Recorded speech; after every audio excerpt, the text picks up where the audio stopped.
Alexis Bach, and I would like to welcome you to Kane County North's NAMI Cares podcast, and I'll be your host.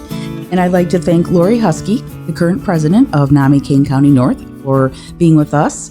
And today we're going to discuss Family to Family Education course. Yes, we are. And thank you so much for this opportunity to talk about this really, really important program that we offer. First of all, it's free, so that's always a good selling point. But today I'd like to talk a little bit about what anyone who has enrolled would be learning during that time frame. Currently, it's a 12-week course. We meet once a week for about an hour and a half, or maybe a little more than 2 hours, I think. I think we schedule 2.5 hours with breaks in between, of course. But it is a program for family, significant others, and friends of people with mental health conditions. And it is a designated evidence-based program. This means that the research shows that the program significantly improves the coping and problem-solving abilities of the people closest to the person with a mental health condition. And of course, all of us who come into this program are generally currently in a crisis, and we're just wanting to learn more about how to manage this. The first 3 classes, it's sort of getting to know each other. The 2 instructors are generally doing just a lecture type of thing. Of course, everybody that participates in the class has a notebook that they'll get and they get to keep and take home with them. We generally are just covering the different types of illnesses. As I say, getting to know each other, because we know how important mutual support is for anyone who has a chronic illness in their family. So can you lay out for me a typical session? Sure. We start on time, and we don't wait for anybody. If you get in there late, oh well, you're going to have to catch up. But yes, we start on time because there's so much information that we cram into that time frame.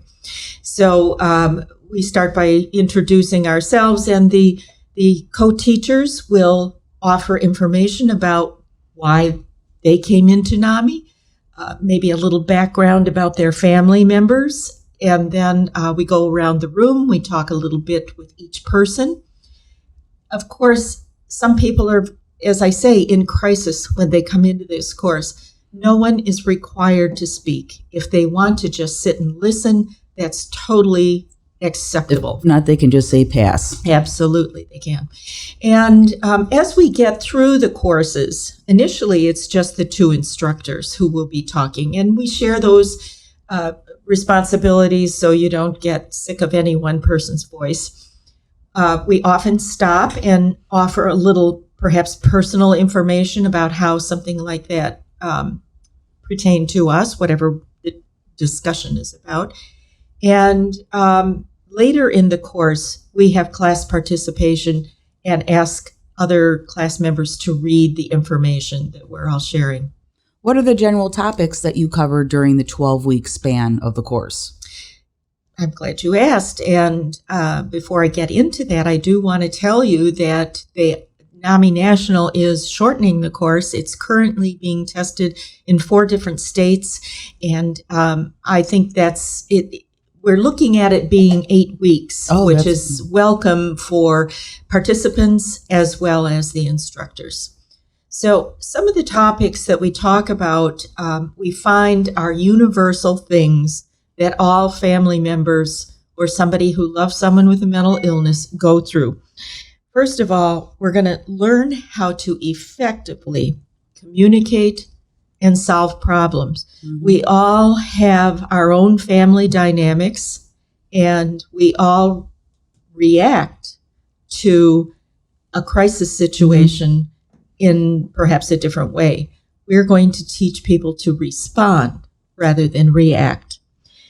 Next, taking care of ourselves and managing stress.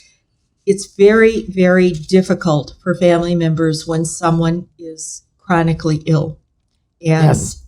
financially, emotionally.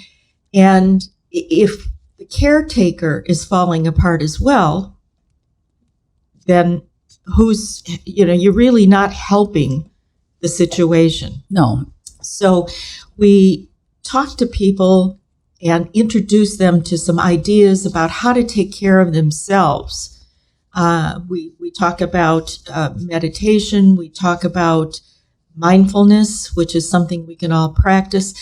We try to introduce techniques that don't cost any money at all, but can help a person calm down and move on to the next thing. One of the other things is how to support our loved one with compassion. Anger is just a huge, huge part of living with someone with a chronic illness. We know it's not their fault. But when we're exhausted, when we feel like we've tried everything, we often resort to anger, and we know that doesn't help anything. So we teach how to put yourself in that person's place and look at things and come up with ideas with compassion. I think that's a very good point. My husband and I have gone through the NAMI Family to Family Education course, and that was one of the areas that really struck me personally, was how to respond and not responding in anger. Because I remember that you had a section on trauma. It really clicked with me, the general idea that trauma is really individualized, and that what may be traumatic to me won't be traumatic to you. Absolutely. And so you never know, what exactly sometimes is going on in the mind of your loved one. But understanding just that, I was able to just kind of stand back and think, okay, this isn't personal, and handle a situation much, much more calmer than we normally probably would have handled it. Absolutely. The other thing that we stress just constantly is the importance of using local supports and services. And we offer lots of resources that people didn't even know existed. And of course not. They didn't need them before. Right. Now they do. I think that's the hardest thing about having someone that you love or suffering from a mental illness, are finding the resources. So, again, my 2 cents, we found that incredibly helpful. Just the resources that are out there to help us or a loved one. And part of the importance of sharing things in this class is that we build a support system within the class. We learn to trust each other. And for many of us, trust is a huge issue. So we're not so willing to share things initially. We like to tell people to please also make use of the 3 family support groups that NAMI Kane County North offers. The first Saturday of every month, the second Tuesday of every month, and the third Thursday of every month. And they can go online. We would pass out that information at the class, but anyone can go online to NAMIKaneCountyNorth.org. Okay. It's a question about the leaders.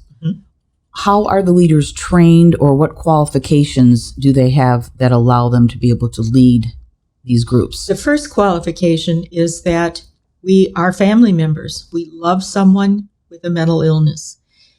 The next thing is suggesting people take that family to family course. And for me, it was life-changing, and it turned our lives around. I really hope in a more positive way. I felt that it did. NAMI Illinois offers training that is sanctioned by NAMI National, and they offer these courses several times a year. Most of our course training will take place in Wheaton at NAMI DuPage. They have a large campus there. Okay. And we go through a training, and it's a 3-day training. And we don't just turn people loose and say, well, go see if you can solve people's problems. We want them to go in with confidence, armed with current information. And we always tell anyone participating in the course, if we cannot answer your question, we will find someone who can.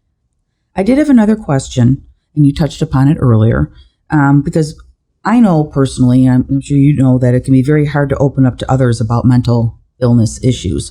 So how do the facilitators create a safe and respectful atmosphere during the course? Well, first of all, I think we all recognize, and as leaders, we will emphasize that we will not judge anyone else's journey through this. Mm-hmm. We each have our own. And truthfully, most people are just so happy to be around other people who get it, mm-hmm. that they don't steer into that kind of thing, or we don't offer advice to anyone. We only present you with what we know works. And what you do with that information is totally up to you. We also offer lots of information about current medications. And I'm telling you, in the 10 years I've been teaching this course, it's just been unbelievable, the advances we've made and how to embrace other forms of wellness, mm-hmm. like having a faith in something, like exercise, good mm-hmm. nutrition, a support system. All of those things help in recovery. We teach people how to handle a crisis, and we talk about current therapies because there are new ones mm-hmm. coming up all the time. And mainly, we talk about the impact of mental health on the family. And this really addresses what you just asked, because for many of us, this is the first time we've been heard. Mm-hmm. We make sure people understand in this course, everything is confidential. We will not judge you. We don't even judge your language, because we know sometimes, when we get frustrated, a good old-fashioned swear word helps. But, we don't encourage it. But if it happens, nobody's going to say anything. Because as we have talked about anger, mm-hmm. We judge ourselves. Mm-hmm. We judge our loved ones. So we just encourage everyone, and if they're not ready to talk this week, they have many other weeks to be mm-hmm. able to offer something. And I have seen people come in, and I really believe they're terrified and in trauma, and we've seen them blossom. And so I encourage anybody to please take this course. So as a last question, mm-hmm. what type of feedback have you received on the course? Because from my personal standpoint, it was a lifesaver. Mm-hmm. We learned so much. For us, especially my husband, mm-hmm. To be able to express how he feels in a group of people was a big thing for him. It helped him to understand and actually helped him to grow in empathy, seeing what other people are going through. So that's my little... I hear life-changing very often. And I recently read a letter was sent to one of our teachers, and she shared it with me, where a man said, "What I've learned is I can't change my wife's condition, but I can change how I respond to it and deal with it." And that gave him peace. And that's what we're looking for. We need peace in our lives. And empowerment. Because so often yes. you feel just completely helpless and out of control. Yes. So yes. That's great. And I would echo that also. I second that. Thank you. So I want to thank you for sitting down and talking with me today about our family to family courses, and how can people learn more about our family? They can call our NAMI office, and they can find all that information and contact information at www.namikcn.org.